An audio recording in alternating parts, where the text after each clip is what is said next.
provisions of God, how God brought you through in the past, he'll bring you through now. And if you obey the principles of God, then you'll be able to enjoy the place of plenty. Y'all ain't talking to me. Look at verse 7 through 9 and verse 11. In the midst of Moses' vision of future abundance, he interjects more words of caution. In this place of plenty, he says, when the Lord leads you into this place of plenty, don't you forget. Look at somebody and say, don't you forget. Do not forget who you are. You are the people of God. I wish I had a witness in here. Don't forget how you came to occupy the land by the hands of God alone. Remember who you are. You are God's child. Y'all ain't hearing me. Remember who you are. You are God's child. And don't you forget that it was God's hand alone that saved you, that healed you, that delivered you. It wasn't you, it was God. I wish I had a witness in here. Stop taking the credit for what God does. It wasn't your preacher, it was God. It wasn't the deacon, it was God. Do I have a witness in here? God orchestrated the connection. God orchestrated the divine appointment. Stop giving yourself credit and give God the credit. He says, don't forget. Look at somebody and say, don't forget. Don't forget that you were slaves. And not the prosperity you will soon enjoy is a gift from God. Moses takes them back to the first commandment. Hear and remember, O Israel, that your God is one, and that you are to love him with everything you got.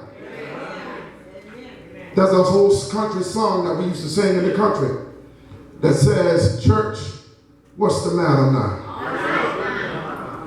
You don't serve. Look, y'all know what I'm talking about. What's the matter now? Look at somebody and say, what's the matter now? You don't love like you used to love.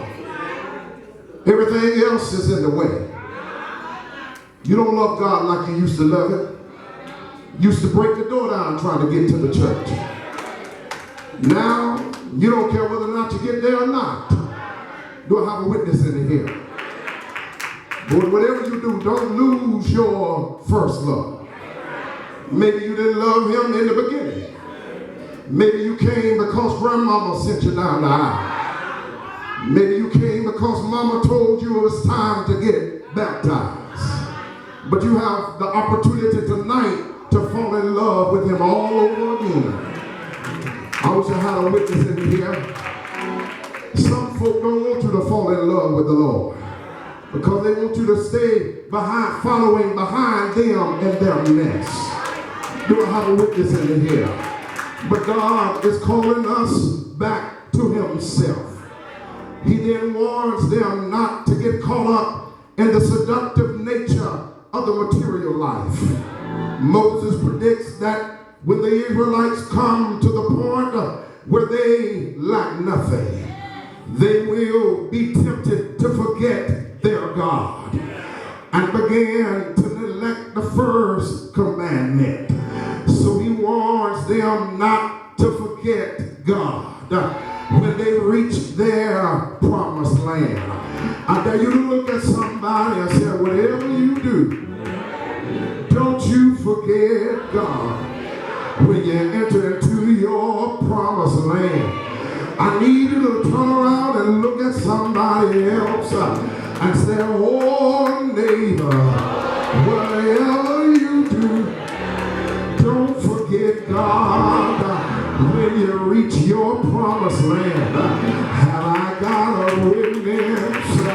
The story begins with extreme descriptions of God's people, parched people, tried people, receiving a land flushed with water, and it ends with them with the claim that the promises of the new land will not simply provide Israel with their necessities. Let me say it a little more clearer. God was trying to tell them that the new land will not simply provide for Israel.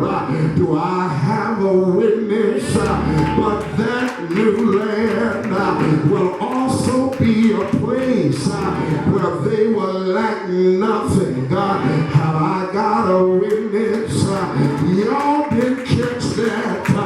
When they get in the new land, when they reach their promised land, not only will he provide just for their necessities, but they won't lack anything. Have I got a witness?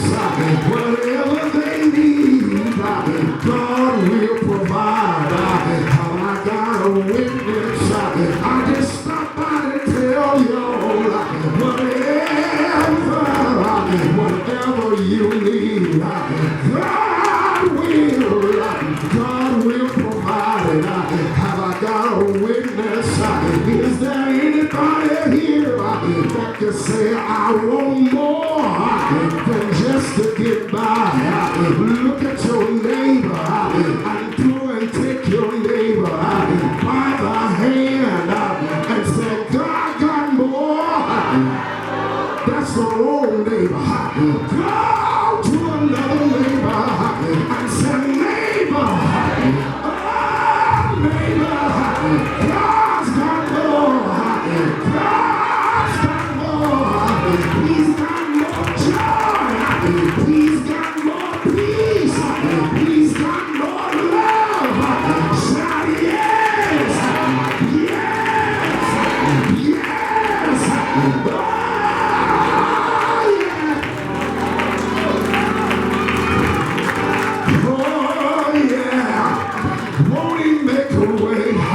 I said, won't he make a way?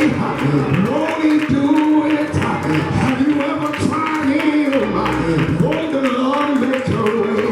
Can you wave your hand and say, I'm glad I trust in the Lord. I'm glad I walk with the Lord. He'll never leave me. He'll never desert me. He'll never. Look at somebody and say, never, never, never.